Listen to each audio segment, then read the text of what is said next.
This is Dr. Brian Armstrong, and this is a recorded lecture on Socrates and classical Athens. In what follows, I would like to hit upon a few of the points made during class lecture with a particular focus on the Socratic way of life, or what we're calling the philosophic way of life, and the context in which Socrates operated, and a few of the key cultural concepts at which we looked. You'll also see before you right now a set of slides. The slides will be on Desire to Learn. I'm not going to walk through these in the course of this lecture, but much of what I will hit upon is in this lecture. And all of it applies except for this claim about the end of the classical Greek unit. That's for the old humanities. We're not worried about those particular points. But the background might be useful, so I will post those. We began our discussion of classical Athens with some background. First, I noted a period of Greek culture called the Bronze Age, a period running from 1700 to 1200. Near the end of this period, the Trojan War took place, and it's the Trojan War that is recounted in the Iliad, and it's also discussed in the Odyssey as Odysseus attempts to return home to Greece from the Trojan War. Around 1200, the Bronze Age Greek culture was wiped out for reasons that are still largely unknown. And there was a dark age, and Greek culture did not begin to reemerge until around 800. Early in the Archaic period, Homer gave us the definitive version of the Iliad and the Odyssey. He was drawing on an oral tradition, but as far as we can tell, Homer knew essentially nothing about the actualities of the Bronze Age, and instead the values and habits and behaviors reflected in the Iliad and the Odyssey reflect those of his own time period, of the Archaic Greek. Of central importance to the Archaic Greek, as we will see, is the idea of kleos, or reputation. We'll come back to that in a moment. Also, during the Archaic Greek period, we see the rise of tyrannies. The Archaic Greek period was a tumultuous period, and law and order often broke down in Greek city-states as kings died and left no heir. In such situations, the citizens of a polis might invite some great person to become the ruler, and this person was called a tyrannos, or a tyrant. After a period of time, these tyrants became problematic, and every single Greek polis established a constitution that set forth clear laws and clear rules of governance. And without exception, every Greek polis established some form of rule by the many. This many was overwhelmingly an elite few. The one exception was Athens. Athens was the last Greek city-state to have a tyrant. The tyrants in classical Athens were killed, or in Athens, were killed in 510, and 2 years later, in 508, the Athenians established democracy. In establishing a democracy, they established a unique form of government. It was rule not by the few, but rule by the many. Every free, natural-born citizen in Athens was able to have a direct role, participate directly in the running of the city. This gave to the typical Athenian citizen an unheard of degree of freedom, what the classical Athenians called eleutheria. Eleutheria was the kind of freedom enjoyed by the gods, or a tyrant, the freedom to do whatever one wished, irregardless of the needs and desires of others. Giving this freedom to all the citizens created some distinct advantages for the classical Athenian culture. They had an incredibly rich and inventive culture, but it also created new sources of conflict, new kinds of problems. And it's these conflicts, these problems that Socrates attempts to address with his philosophic way. The dialogue that we're reading is the Euthyphro, and it focuses on a particular virtue of crucial importance to the ancient Greeks as a whole, including the classical Athenians, and this is the idea of piety. And Plato investigates piety not directly by writing an essay or a treatise on piety. Instead, he investigates the concept in terms of a Socratic dialogue. And so the Euthyphro is in the genre of a Socratic dialogue. The definition of a Socratic dialogue is fairly simple. It is a dialogue in which Socrates speaks with others about the true nature of things. It's one of many such dialogues. And in the early dialogues, we understand ourselves to have, via Plato, a relatively accurate picture of actual Socratic practice. From what we know, Socrates was interested in exploring each of the virtues: temperance, i.e. sophrosune, self-control; justice, piety, courage, and so on. There were many virtues, and each was central for the classical Athenian to living eudaimonia, to living the good life. And Socrates radically put into question the classical Athenian understanding of each of these virtues. And so what we see in the Euthyphro is Socrates speaking to a rather typical Athenian and finding that this typical Athenian, who is known or has a reputation for being pious, for understanding what the gods want and the nature of the gods, how to relate to the gods, although he has a reputation for this, he seems to not fully understand what piety is.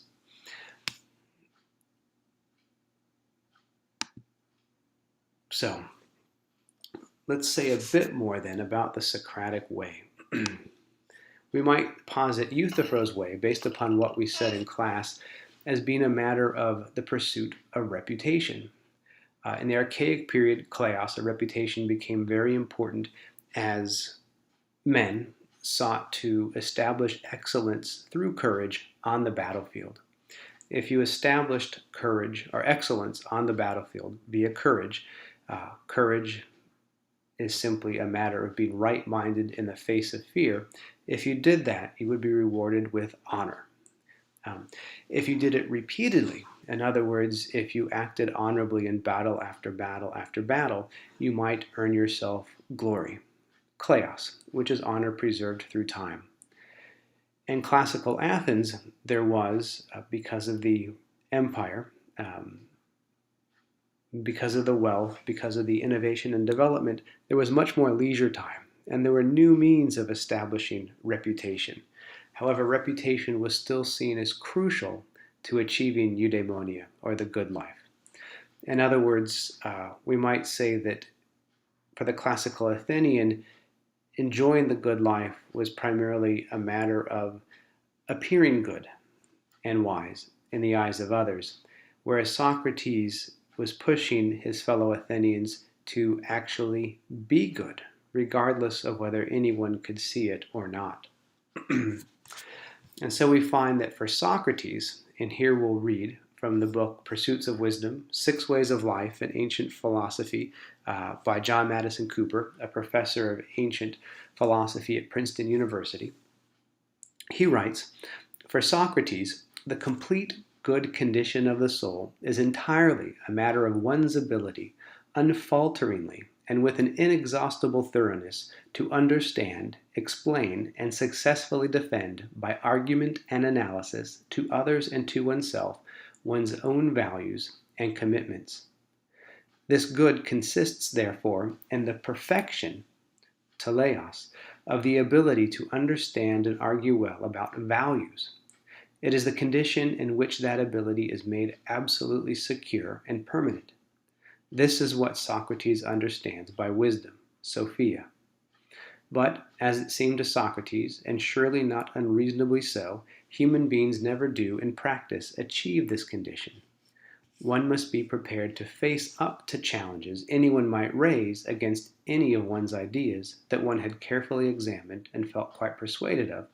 But how can anyone, with all the limitations there manifestly are on human intelligence and individual human experience, ever be confident that they have already fully considered and found good reason to reject every possible challenge? We'll stop reading there, and we'll just note that for Socrates, no one could ever be sure of having done that, and so the need to engage in philosophic activity was continuous. We'll scroll down a bit, and then here, for Socrates then, philosophical reflection and analysis concerning the human good, as well as concerning human deficiencies, dictate a quite particular way of life. This way of life is, practically speaking, though not in theory, the best for a human being. It is a life in which the practice of philosophical discussion is itself the central activity. Philosophical insight and knowledge show us that the good of the soul is the highest good, and that this good is wisdom, a permanent, deep, and complete grasp of the whole system of human values, and all the ramifications and applications to the varying circumstances of life. Philosophical insight and knowledge also establish that God possesses wisdom automatically and by a necessity of the divine nature. However, an assiduous and self-critically demanding philosophical investigation of existing views, such as Euthyphro's, on questions about human values, including one's own, leads to the conclusion that, though human nature opens the possibility of wisdom to us, wisdom is too demanding a goal for us to attain and practice. Hence, though in principle the best life is one in which we possess and live on the basis of wisdom, in practice, the best human life, the best life any actual human being is ever going to live, is the one in which, like Socrates, we constantly and ceaselessly pursue wisdom through philosophical inquiry and discussion. The practically best human life is a life not of wisdom, Sophia, but of philosophy, philosophia, wisdom's love and pursuit. And we'll read just a couple more passages from Cooper's work. Two more. So this, for Socrates, then, the care of the soul as the most important thing in human life requires two things. It requires the pursuit of wisdom through constant philosophical discussion about matters of human value, and through constant self-examination of one's own views on the fullest range possible of those questions. But it also requires the pursuit of justice and all the other human virtues through the constant practice of just and temperate and courageous and pious and all other virtuous actions in all the varied circumstances of daily life as the kaleidoscope of life turns. And in particular, we find in the Euthyphro, for example, the Euthyphro presents us with much valuable food for thought about the relationship of the religious virtue of piety to secular ones such as justice, temperance, and courage. True piety, true service of God, consists, Socrates suggests, but never directly says, at the end of the dialogue, simply in living according to these other virtues. The moral life, lived with a sincere commitment to moral values, conceived non-theologically, turns out to be, in itself, just what true respect for the divine requires of us. In other words, we might say that Socrates, in his pursuit of the truth about the values by which humans ought to live, is in fact being far more pious than someone like Euthyphro, who selectively parrots, repeats, unquestioningly endorses the words of the poets. And as Socrates shows when he quotes one passage from a poet, the passage about Zeus and fear and shame, he points out that the passage quite obviously is wrong. The poets are not authorities with respect to what the highest good is, who the gods are, and how best to serve them. And so if Euthyphro relies uncritically upon the poets, and the poets are in fact a dubious source, then we need to turn to some other source in order to understand God and what God wants and what the best way of life is. And for Socrates, that life is the life of constant questioning of our values and subjecting them to the test of logos, of rational thought and questioning.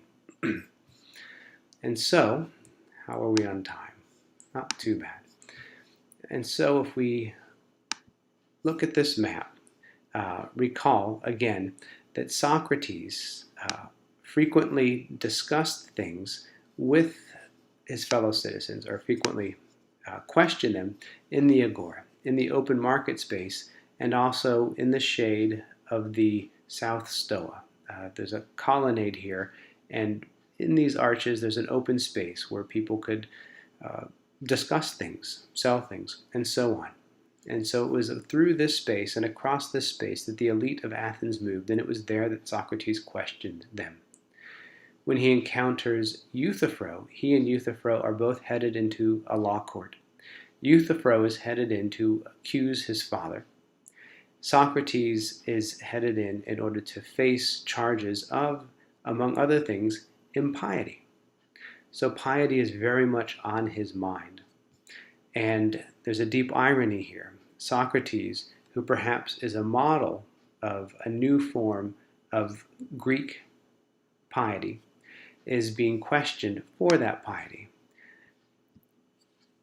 We can also suspect that he knows Euthyphro will not know what he's talking about. He knows that Euthyphro, if Euthyphro is known for wisdom, is going to be relying upon the poets, who everyone else accepts and endorses. And he knows that he will find contradictions and flaws in what the poets say. And so we might say that Euthyphro is more focused on developing a reputation in the eyes of his fellow citizens down here in the agora, the open marketplace, whereas Socrates, we might surmise, is constantly keeping his eyes on the divine, on what is higher, with a distinct awareness that he will soon most likely be in jail, where he will in fact die, executed for his supposed impiety. We'll stop there with respect to the Socratic way, and we will end by turning to the concepts. So again, the key background concepts from the archaic period are the ideas of honor and glory. That glory is honor preserved through time, and that honor is earned for establishing one's excellence in competitions. And many would view Socrates and Euthyphro as engaged in a contest or a competition through which one is seeking to establish his superior knowledge of piety. Euthyphro, of course, is easily gets lost and loses his way and keeps circling back to the same basic idea that the gods are motivated by a desire for glory, and doing what is pleasing to the gods is ultimately what piety is. Socrates, however, remains in control of himself, remains focused, and actually reveals each time the flaws in Euthyphro's thinking. In doing this, he is attempting to point out miasma, pollutions in Euthyphro's thoughts. Euthyphro has, we might say, the wrong feelings. He desires glory, and this desire for glory, this passion for glory, for reputation, clouds his thinking, so that he ends up with erroneous thoughts, ignorant thoughts about the nature of the gods. And so this creates some problems. If the good life is a life of complete excellence, in which one fully develops not just one's body for battle and competition, but also one's mind, then what we might call illegitimate feelings, wrong feelings, excessive pursuit of glory, reputation in the eyes of others will impair that good life. And it will do so in part because it will impair the development of one's mind, one's ability to reason. If that's so, then it will prevent one from becoming perfect, from fully realizing one's potential to feel rightly, to desire rightly, and to think rightly. And so if one has bad desires, bad passions, and bad thoughts, one needs to undergo a process of purification. And for Socrates, it is primarily logos, our capacity to reason, that provides that purification by revealing to us the sources, the principles, the values that guide our desiring, that guide our feeling, and that guide our thinking. And if those values are not the right ones, then we will fail to perfect ourselves. And one of the key classical values on which Socrates depends is the value of harmony, balance, order. The opposite of that would be contradiction, begging the question, circling around something without ever directly saying what it is. All the things that Euthyphro does. Euthyphro's thinking lacks harmony, balance, and order. And his desire for reputation and his claim to know the truth are also in conflict with each other. This creates a problem. If the polis is the natural habitat of the human, and the polis, as it were, shapes the individual, then classical Athens, with its providing to the individual of freedom, without providing to the individual any means of understanding or making productive use of that freedom, sets the individual up for the kinds of problems that we find in Euthyphro. And the stakes are high for the classical Athenian, because if the classical Athenian is going to experience the good, they believe that they need to experience it in this life. And so they began to innovate, and Socrates' philosophic way of life is one such innovation. They began to innovate so as to enable themselves to purify themselves and experience the good by perfecting themselves as fully as possible. And this will require balance. One must have a balance between logos, what one thinks or reasons, and pathos. Pathos being one's emotions, the emotions, the passions, such as fear, lust, a craving for recognition that can overtake one. These passions should be redirected, Socrates believes, towards the pursuit of knowledge of the good.